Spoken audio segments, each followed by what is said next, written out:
They were absolutely loving, but a couple of the challenges I noticed very quickly was the fact that there was a lot of gender discrimination. So coming from the children themselves and the parents as well, students did not want to be friends with individuals from a different background religiously. I also found that there was a staggeringly low level in their academics. So many of the students did not know how to write their names or even the alphabet. What has really helped is my vision around making them responsible and caring. So before they didn't want to work with each other, and that's mainly because they didn't know how. They've never had to work in a team. Now you'll see students during the day helping each other, during recess taking care of each other, and even after school having buddy systems to make sure that they're accountable for their levels. Because at the end of the day, I will not always be there in the classroom. Eventually I will not be their teacher, I will step away. All they have is each other. And this is how they show that they are responsible and caring towards themselves and the environment around them. Clearly I see that in them. An example I can give you is of Rudra. He is a wonderful student. He is very reserved and calm. He has been doing academically very well. He works in teams incredibly well. He supports others. And something that I noticed that he did on his own without even my facilitation is helping one of his friends, Sai.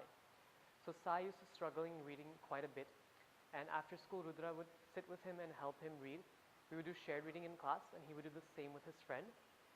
Actually, just 1 month ago, Sai reached level 1 and is now working towards reaching level 2 in reading comprehension. There are many ways to invest your children in the vision. The first one is you need to be a living example of that vision. So for me, I consider myself a responsible and caring person, or I try to be. And the children, when they see that, they just start to also take accountability for it in themselves. The second way is giving them instances and opportunities to practice these things. So it starts with little things, taking care of your homework. I am not responsible for it. I have already finished my college.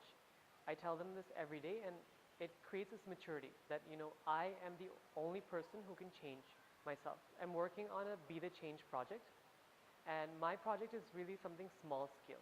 We're looking at problems that the children face inside and outside the school, and our focus is not how can we change others, but how can we change myself. The caring part comes in just showing a lot of love to each other. And I say that because when I explain to them, if you don't care for those around you, then nothing is worth working for. When you're thinking of a movement or any type of change, you have to think with the hat of how do we move 7 billion people forward in this movement. I personally believe that even though the children are young, they're capable of quite a bit. Vedant is just spectacular. He teaches me, I think, more than I actually teach him. If I am having a tough day, he will come afterwards and tell me, by the way, it's okay if today didn't work out well, the next day will be better. He also has made it to level 4 in his reading comprehension, which is wonderful because I as a teacher have not done that much to get him there. He just has taken accountability of his work. He focuses when he gets home. He asks his dad for support. He makes sure that his mom is helping him with his writing, which he knows is an area of weakness.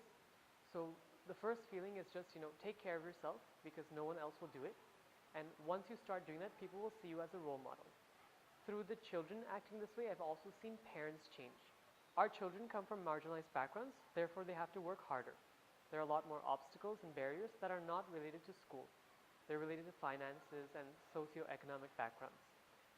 So urgency is important because if you are at level 1 right now in reading, or you're barely able to write a few sentences, you need to work 10 times harder. Both my mother and father grew up in a village here in Gujarat, and they did not finish high school. So when I see the children and their parents, I just think of my own mother and father. And I have shared this story countless times with my children in class and through home visits. And I think that connection has really sparked that possibility of I can as well. They understand that, even though my parent may not be from a certain background, it is still possible. Having a sense of possibility has helped a lot. Teach for India has given me that quite incredibly. If the student is answering a question now, maybe tomorrow it'll be even better. And I think I have developed for myself an I can, just like the children have, that I can do it, I can be a great teacher, and I can see success. That is what I teach my children each and every day. No matter what you have or what you don't have, what can you do as a person to make the environment you're in purposeful? When a student who has been so challenged in class to answer a question, finally he or she raises his hand. The teacher takes the response, and even if it is right or wrong, the teacher needs to celebrate that. For those small moments to happen, you need to work relentlessly. You just need to be on fire when you're in class and always have a passion. So planning and execution is always there. You have to come prepared. But I think working relentlessly is even more important because you have this idea of, there's so much urgency that needs to happen. There's so much work to do. There's so much catching up to do. And there's a lot of love to give and get back. I take inspiration from my own teachers. So I had a teacher named Miss Alvarez in 7th grade. She grew up in Goa, if I'm correct, and she moved to Montreal to teach. But I saw in her this commitment to her students that was just undeniable. Regardless of how you were doing in class and what your skills were, she was there to help you grow and learn. So she took care of us academically. She also took care of us socially. We were, of course, teenagers going through a lot more than just thinking about math and English. We were struggling with other things too, and she was always there. And that is the absolute wonderful thing that every teacher needs to embody, or just a person in general, regardless of where you work. Can you work with other people and support them? So in my classroom, I am quite tough, and there are a lot of rules, but there is a time and place for everything. And when you need me, I'll be there for you.